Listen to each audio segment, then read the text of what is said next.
auto ug wing van nga gikarnap sa Dumaguete City, Negros Oriental nabawi sa mga otoridad. Ang detalye sa report ni Mark Reggie Abella.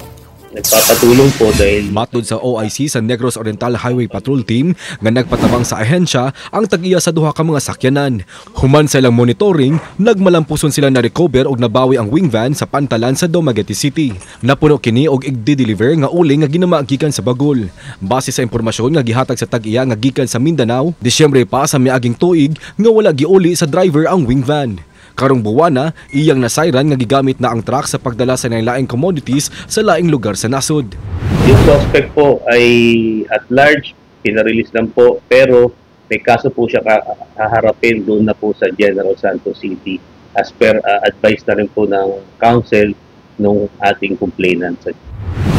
Samtang, nagpatabang ang laing biktima human ang napalit niya nga sakyanan, wala mahatag sa iya. Sa investigasyon sa kapulisan, nasayran nga duha ang gibaligyaan sa maong sakyanan.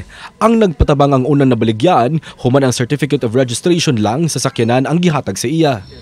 Nakurutan na lang siya dihan nakita ang iyang napalit nga sakyanan nga gibaligya na sa online. Nakita og na-recover ang sakyanan nga nakaparada daplin sa Quezon Park. Padayon pag ipangita ang sospek. Kauban si Clans Gabutin, Mark Reggie Abella. Balitang Bisdak.